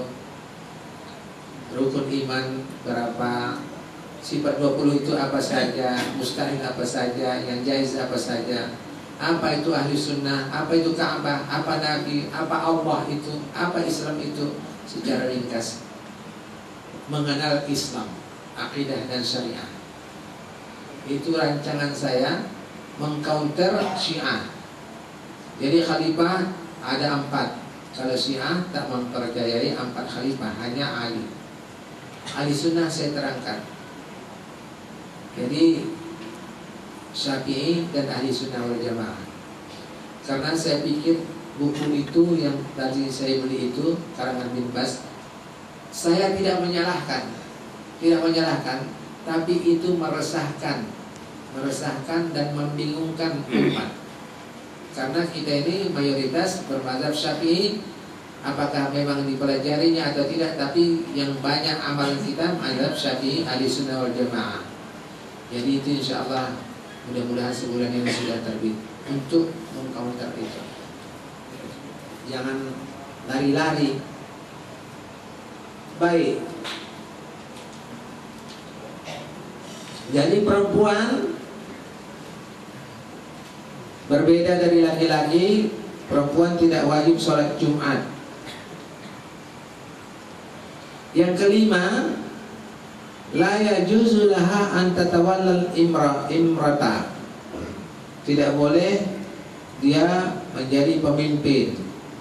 Walau qada'a illa 'inda Abi Hanifah fi huquqin nas. Dan tidak boleh menjadi qadhi, menjadi hakim tidak boleh kecuali menurut Abu Hanifah. Jadi perempuan tak boleh menjadi kepala negara dan tak boleh menjadi qadhi. Tapi sekarang di Indonesia sudah boleh jadi qadhi. Hakim-hakim, sudah ada tunjangan mereka. Sudah terjadi pergeseran. Mayoritas Syafi'i kita selama ini sekarang sudah bercampur-campur aduk. Termasuklah kompilasi itu bercampur aduk. Paham Syiah pun ada di situ, yaitu wajibnya ada saksi untuk tolak, untuk cerai harus ada saksi. 6.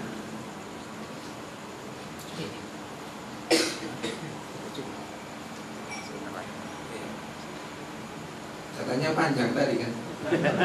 Itu panjangan pula, tak sadar. Diskusinya yang panjang. Oke lah. Saya bacakan 3 lagi. La yajuzu an takuna imaman bis sholati lirijali. Tak boleh perempuan jadi imam sholat yang ada makmumnya laki-laki. Wa yajuzu an yakuna ar-rajulu imaman linisa'i. Laki-laki boleh menjadi imam bagi perempuan. Kedelapan, la tuqbalu syahadatuhu itlaqan fi ghairil amwali. Tidak diterima kesaksian perempuan semata-mata secara mutlak kecuali dalam hal kesaksian harta. Kedelapan, lil unsa minal mirasi sahmun walil zakari sahmani. Dalam pusaka perempuan dapat 1, laki-laki dapat 2. Ini pun sekarang dikritik habis-habisan, tidak bersamaan. Tapi sebenarnya mengapa terjadi demikian? Di samping juga kewajiban-kewajiban laki-laki, ya memang dia banyak kewajibannya, mengasih mahar laki-laki, kemudian menafkahi. Kalau dia punya kakak atau adik perempuan tak ada ayahnya, dia wajib melindungi mereka, menafkahi mereka. Kalau kakaknya kawin, cerai atau mati suaminya, kembali kepada dia tanggung jawab itu. Jadi memang dia wajarlah mendapat 2 bahagian daripada pusaka. Oke, sampai di situ saja. Sedikit saya mau kasih perbandingan. Ini buku sudah pernah juga saya sebutkan ini, tapi supaya kita lebih mantap. Membangun Keluarga Humanis, karangan Muhammad Zain Mu'tar Al-Sadiq, kata pengantar Siti Musda Mulia. Ini asalnya adalah counter kompilasi hukum Islam yang pernah saya tulis di koran, 20 bertentangan dengan nas Quran dan hadis. Nah, di sini dikumpulkannya apa yang baru di dalam buku ini. Yang baru di dalam buku ini yang akan mengcounter atau menghapuskan hukum-hukum yang ada di dalam kompilasi sekarang. 1. Perkawinan bukan ibadah, tetapi hubungan sosial kemanusiaan biasa. Wali nikah hanya diperlakukan bagi perempuan yang menikah di bawah usia 21 tahun. Perempuan boleh menjadi saksi dalam perkawinan. Tadi kita baca dalam tafsir tidak boleh menjadi saksi hanya dalam harta. Dalam perkawinan boleh. Pencatatan pernikahan menjadi salah satu rukun perkawinan. Bertambah rukun. Kalau selama ini rukun perkawinan itu ada 5. Calon suami, calon istri, ada wali, ada saksi, ada ijab kabul. Nah, ini tambah 1 catatan kawin. 5. Batas usia perkawinan adalah 18 tahun, dengan tidak membedakan antara calon istri dan calon suami.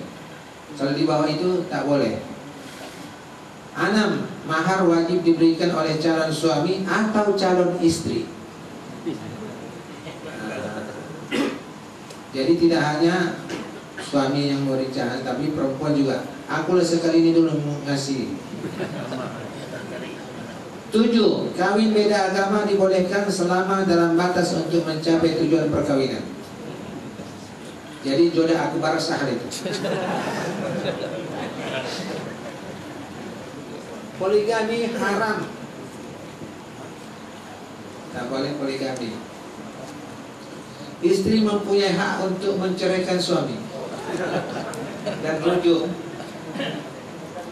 Iddah dikenakan bagi suami dan istri. Jangan cepat-cepat kawin. Ada iddahnya. Ihdad berkabung dikenakan bagi suami dan istri. Pencarian nafkah menjadi kewajiban bersama antara suami dan istri.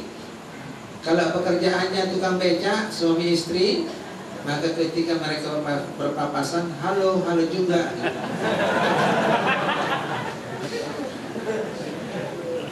13. Nuzuz dapat dituduhkan kepada suami dan istri. Jadi bukan hanya istri saja nuzuz, si suami pun ada juga membangkang. 14. Hak dan kewajiban suami istri adalah setara. Hak dan kewajiban. Kalau bocor rumah, sama-sama memanjat. Sama hak, sama kewajiban. Ini yang saya ceritakan dulu di Eropa. Mengapa cepat pecah? Terutama orang Islam Indonesia kawin sama orang Jerman perempuan, tak tahan. Mengapa sama hak, sama kewajiban? Kalau membeli lemari, bagi 2 harganya. 100 euro lemarinya, 50 euro masing-masing. Bawa ke rumah, masuk ke rumah. Si laki-laki mau meletakkan sebelah barat, si perempuan mau meletakkan sebelah kiri. Bertengkar sama hak. Udah, dia bawanya kopornya, keluar dia lari, bintang tukang tak kemana. Begitulah mudahnya pecah. Dalam suatu keluarga mesti ada kepala. Ar-rijalu qawwamuna 'ala nisa. Kalau tak ada kepala, kacau. Sama-sama kepala duanya, balago.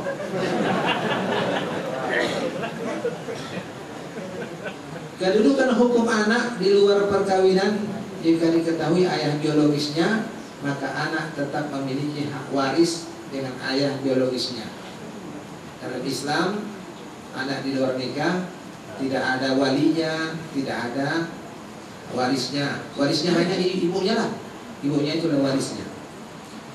Jadi sekarang perkembangan terus berkembang, entah kemana-mana ini. Sekarang ada namanya rencana undang-undang perlindungan umat. Itu bukan umat Islam, semua umat, termasuk Ahmadiyah, Bahaiyah, Parmalin, Pelbegu, semuanya dilindungi oleh negara dan semuanya akan diayomi, disubsidi. Jadi bukan mayoritas saja, selama ini mereka terzalimi, mereka terabaikan. Dalam pemerintahan baru mereka diberi hak sebagaimana orang banyak Islam, Hindu, Kristen diberi hak, bisa ada sekolahnya, maka ke depan mereka juga punya sekolah. Kalau kita ada S3 sudah negeri, maka mereka pun nanti bisa ada S3-nya. Dan penyakitnya di Indonesia, keadilan itu persamaan. Keadilan itu persamaan. Seharusnya keadilan beda dari persamaan. Persamaan hak. Hitunglah berapa persen umat Islam, berapa persen Parmalin. Jangan apa yang ada dimiliki orang Islam lalu harus ada dimiliki oleh yang minoritas. Kalau sama itu salah, tidak adil, tidak adil. Saya tinggi besar, 1,5 meter celana saya, bapak pendek, kasih juga 1,5 meter, itu tidak adil namanya. Itu persamaan. Nah, ini yang perlu kita perjuangkan adalah keadilan. Hitung persentase, inilah yang kita suarakan. Hitung persentase, boleh kalau kita mau tahan bahwa Ahmadiyah itu kita bilang tidak bisa dikasih haknya, tak bisa lagi.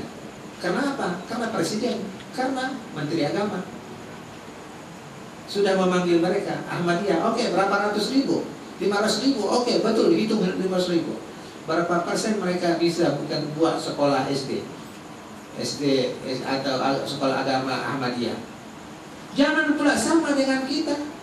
Kita ada S3, mereka apakah mesti ada S3? Tidak. Tidak adil namanya, itu sama. Kita tuntut keadilan. Nah, makanya lawyer ini, pengacara-pengacara punya bahan untuk ini. Kita suarakan. Kita mau keadilan. Silakan, mau diayomi, mau dilayani, dikasih, oke, dikasih subsidi, oke. Tapi secara adil, bukan secara persamaan. Nah, ini yang kita ingin pertahankan. Demikian sementara. Wassalamualaikum warahmatullahi wabarakatuh. Terima kasih terucapkan kepada Tuan Guru kita yang telah menyampaikan kajiannya cukup menarik tentang Quran Surah An-Nisa ayat 34, yang ayat ini sangat aktual kita diskusikan malam ini. Banyak hal-hal yang perlu kita perbincangkan dengan Tuan Guru kita ini. Baiklah, untuk berikutnya kita buka saja sesi tanya jawab bagi bapak atau ibu yang merasa ada ganjalan atau yang perlu dipertanyakan atau diskusikan dengan Tuan Guru kita, dipersilakan.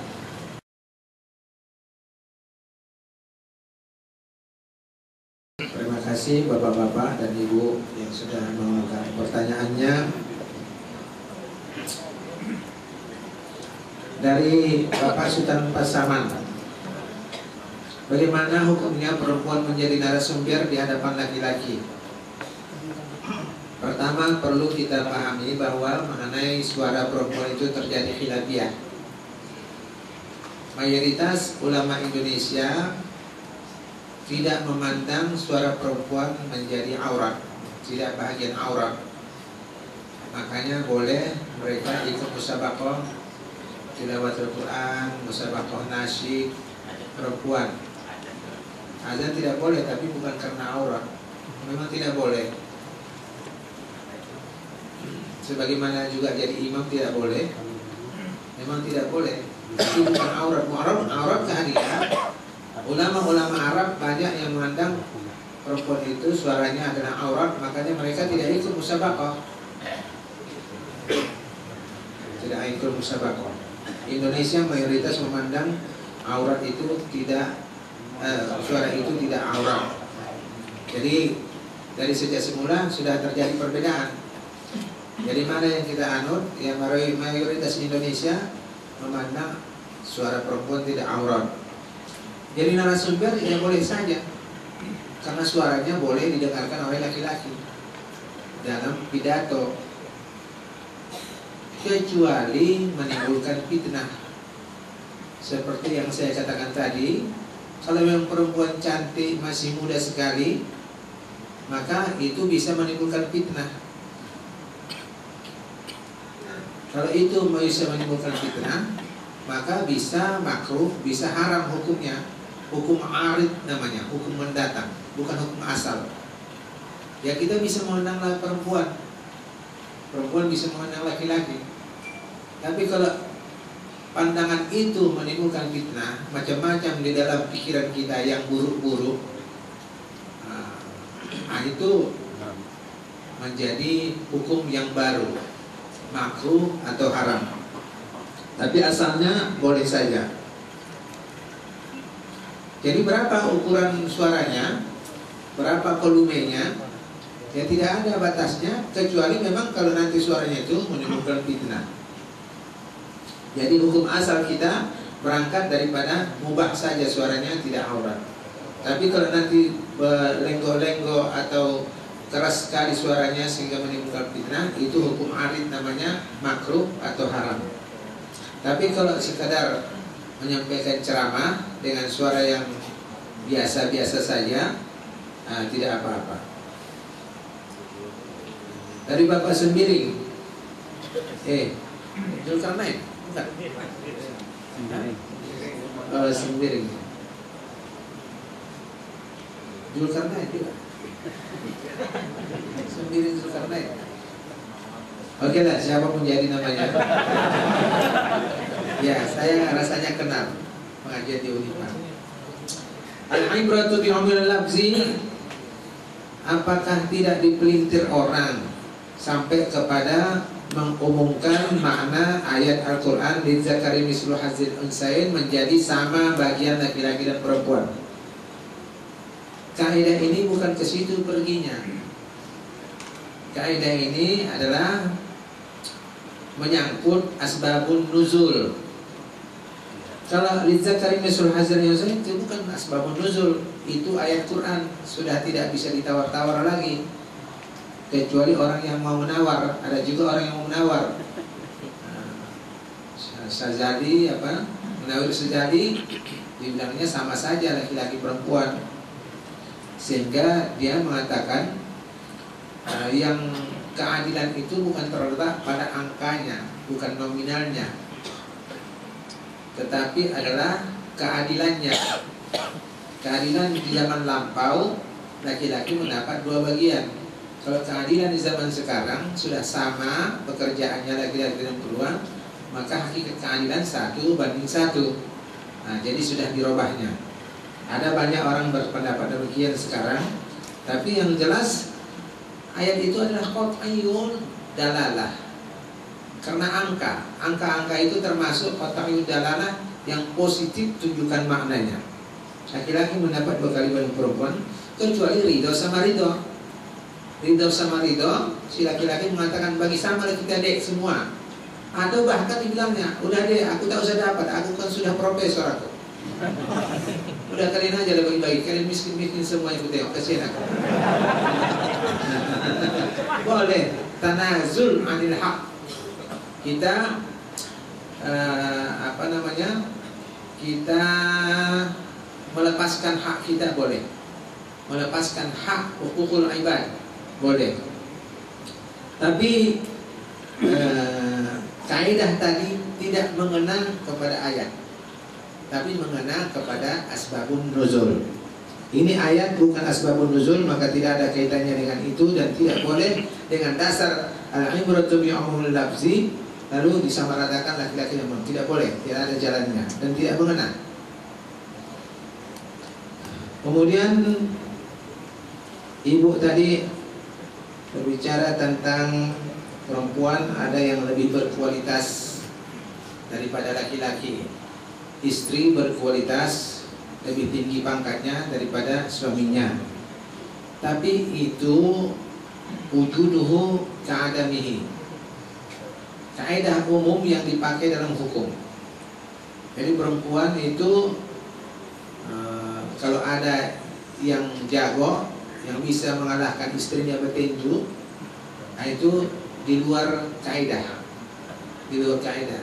Kaidah yang berlaku adalah kaidah yang umum, bahwa laki-laki yang mencari nafkah, bukan perempuan. Ya. Kemudian saya sambungkan kepada Ibu Khadijah tadi yang telah menjelaskan kelebihan perempuan-perempuan itu. Saya kira ini bagus diterangkan, tapi barangkali itu apakah menjadi kelebihan atas perempuan atau apa namanya? Dan memang hadis-hadis pun ada. An-nisa'u syaqa'iqur rijal. Perempuan itu adalah belahan jiwa dari laki-laki. Artinya saudara kandung daripada laki-laki. Itu menunjukkan betapa keduanya saling membutuhkan, saling melengkapi. Al-jannatu tahta aqdamil ummahat. Surga itu di bawah telapak ibu-ibu. Jadi kalau nama ada surah An-Nisa, surah Al-Baqarah pun ada juga dalam Quran.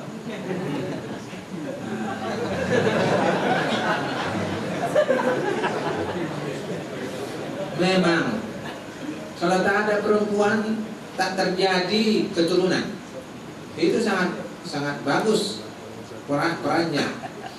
Tanpa ada perempuan mana ada lahir manusia. Perempuan laki-laki tidak bisa melahirkan. Nah, iya. Jadi itu adalah peran perempuan. Laki-laki mendidik perempuan, anak-anak juga mendidik perempuan, tapi laki-laki mendidik istrinya dan anaknya. Nah, kalau istri mendidik anak-anak, tapi suami mendidik anak dan istrinya, kewajibannya. Jadi memang masing-masing lah. Faddala ba'dukum ala ba'din. Dia melebihkan sebagian kamu atas sebagian ini, tapi yang banyak kelebihannya laki-laki. Sebagaimana kita sebutkan tadi. Iya.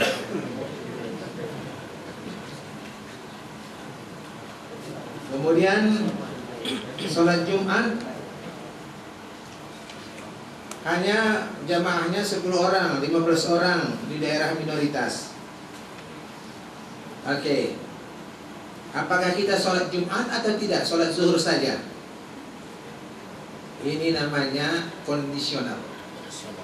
Kondisi. Jadi ketika itu kita pindah mazhab Hanafi supaya berdiri juga Jumatnya. Kalau tidak, tak berdiri selamanya Jumat di situ. Bagaimana bisa membangkitkan Jumat? Karena memang daerahnya minoritas. Dalam hal ta'azzur, mengalami kesulitan kita untuk konsekuen dan konsisten dalam mazhab Syafi'i, maka ketika itu kita bisa berpindah mazhab demi terwujudnya Jumat sekaligus mengajari masyarakat minoritas itu. Dan itu sudah saya alami. Tahun 75 saya menjadi waiter, menjadi pelayan di Rotterdam, pelayan restoran. Semua minyak di sana adalah minyak babi, karena minyak babi yang paling banyak dan paling murah. Piring itulah yang kita pegang. Mau sholat zuhur kita harus menyamar. Kalau kita ambil tanah bisa ditangkap polisi, paling tidak dendanya 15 gulden. 15 gulden sama dengan $7.5 Amerika. Nah, banyak, habis kurang gaji kita. Oleh karena uzur konsisten dengan mengambil tanah menyama, maka saya pindah mazhab Hanafi, boleh sama dengan sabun, boleh sama dengan karbol. Jadi tidak harus tanah. Karena apa? Karena uzur, ta'azur. Nah, begitu juga lah dalam keadaan minoritas. Al-Wasliyah paling kental Syafi'iyahnya. Tapi dalam fatwa Al-Wasliyah pun terjadi pergeseran.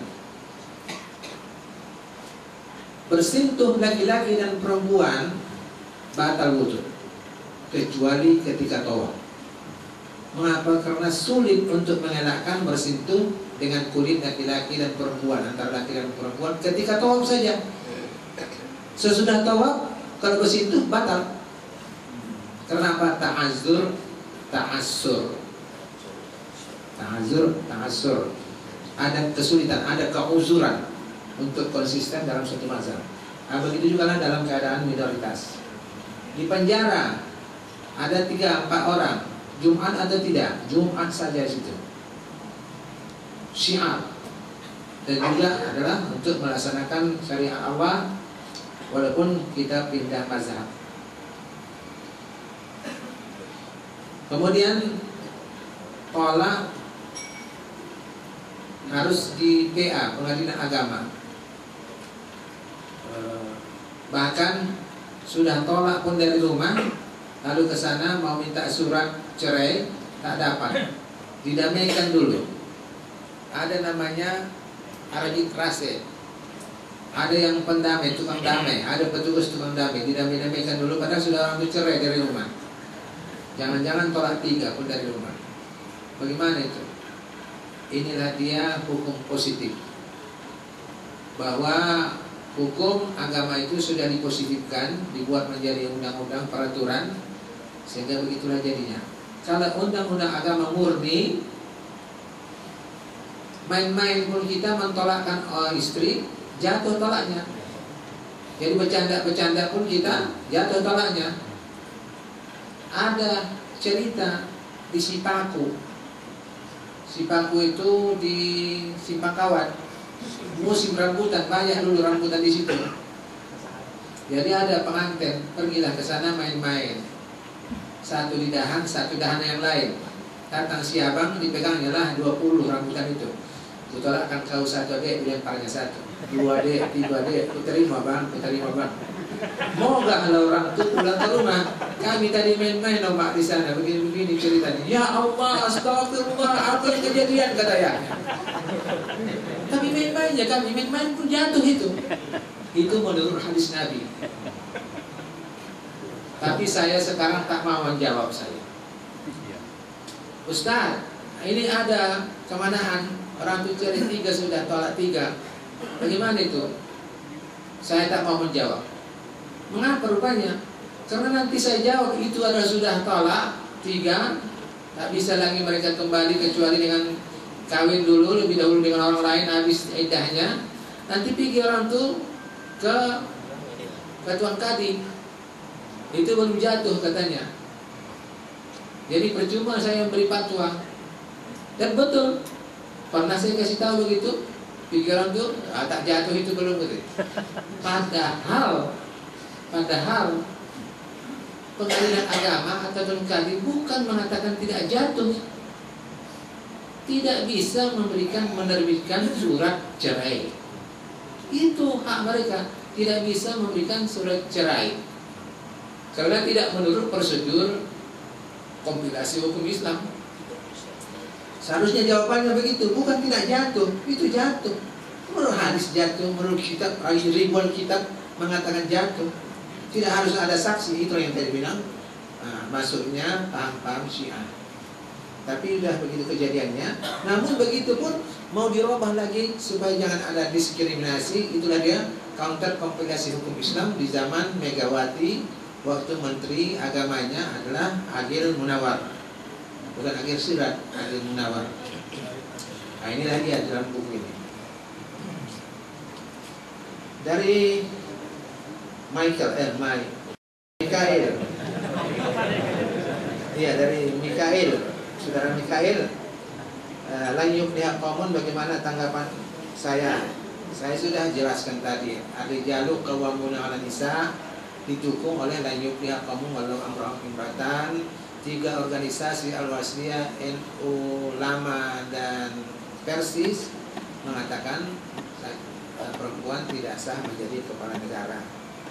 Begitu pemahamannya, walaupun ada orang yang kaum modernis mengatakan boleh-boleh saja dengan kontekstual dan dengan al-ibratu bi khususis sabab tadi yang lafzi. Tentang Aisyah memerangi Ali bersama Thalhah dan Zubair, gugur Thalhah dan Zubair dalam perang Jamal tahun 36 Hijriah. Aisyah tertangkap lalu dikembalikan ke Madinah oleh tentara Ali karena dihormati. Bagaimana kita tadi mengatakan laki-laki tidak boleh menjadi pemimpin perang, tidak boleh menjadi. Sekarang kita mengatakan tidak boleh menjadi kepala negara. Dulu tidak boleh menjadi qadhi, menjadi hakim. Sekarang sudah bisa menjadi hakim.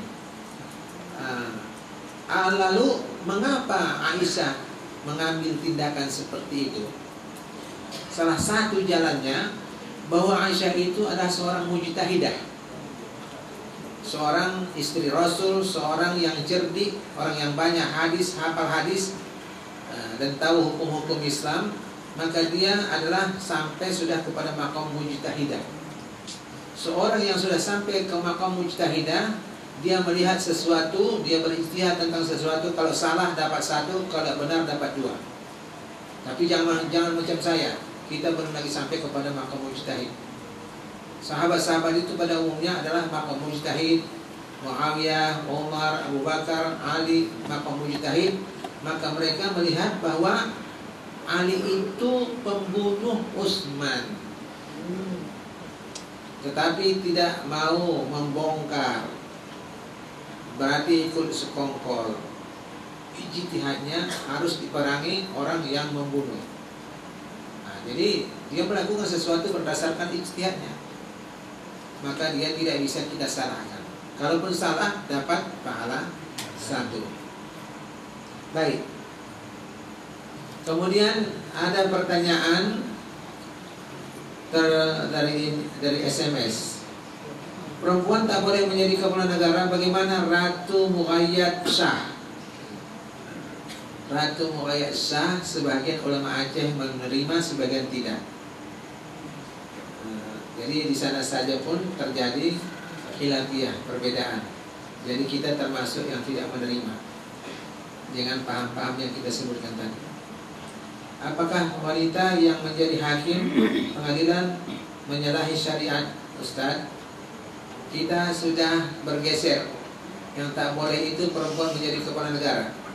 Kalau menjadi menteri boleh, perdana menteri boleh, menjadi hakim boleh. Jadi satu yang kita tinggal sebagaimana yang diputuskan oleh fatwa-fatwa 3 organisasi tadi. Maka bolehlah jadi hakim, jadi hakimah tadi ya.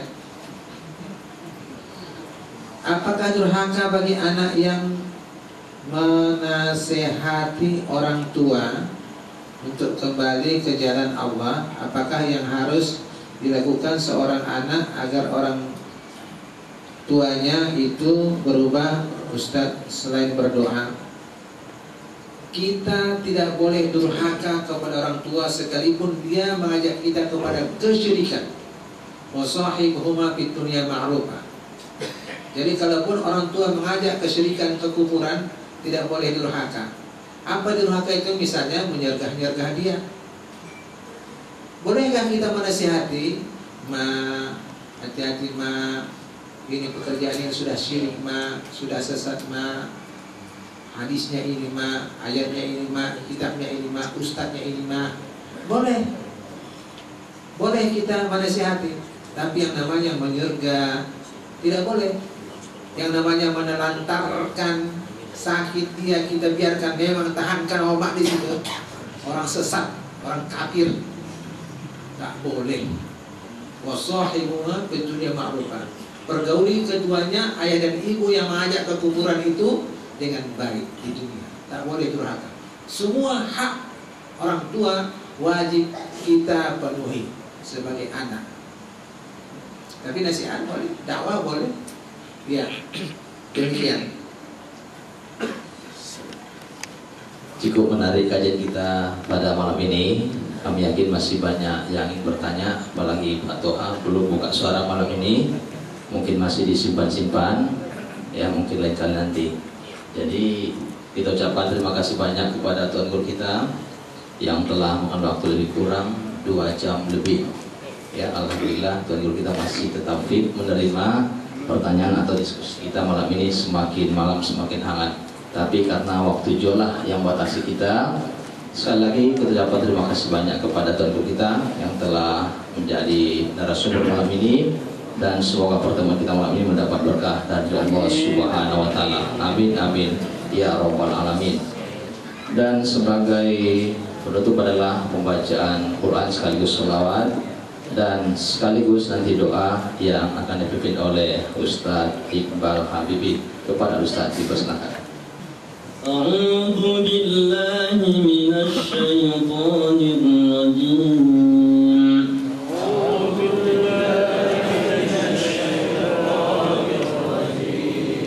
بسم الله الرحمن الرحيم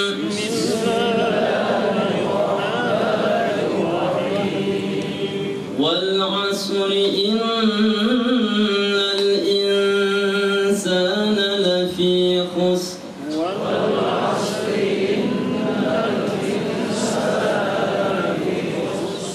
إلا الذين آمنوا وعملوا الصالحات وتواصوا بالحق وتواصوا بالصبر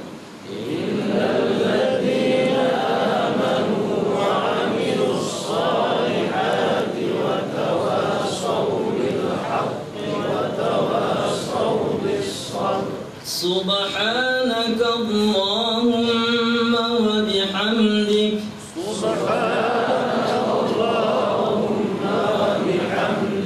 أشهد أن لا إله إلا أنت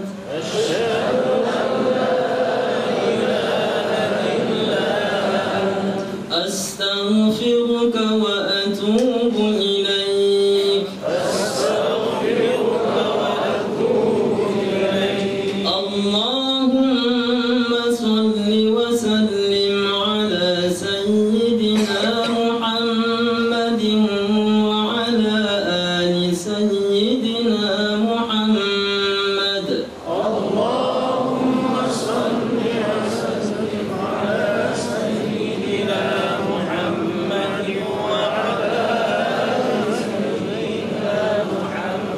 والحمد لله رب العالمين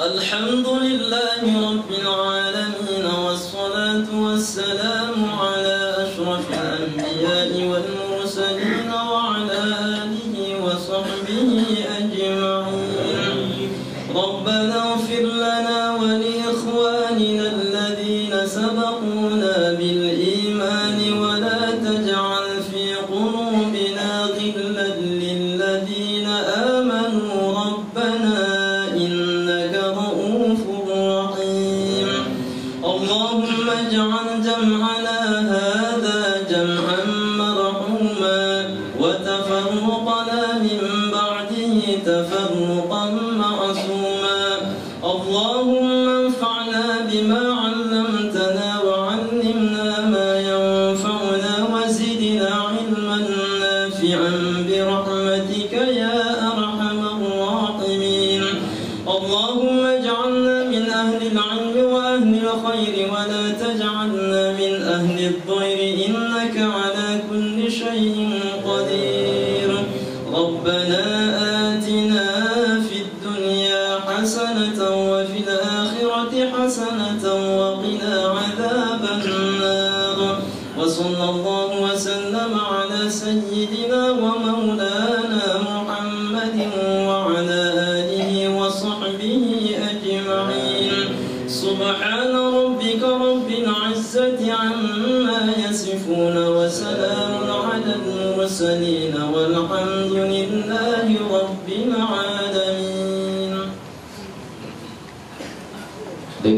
bacaan doa tadi, maka berakhir pula pengajian kita malam ini, dan insya Allah kita akan bertemu kembali malam Ahad depan. Demikian saja. Assalamualaikum warahmatullahi wabarakatuh. Insyaallah, insyaallah.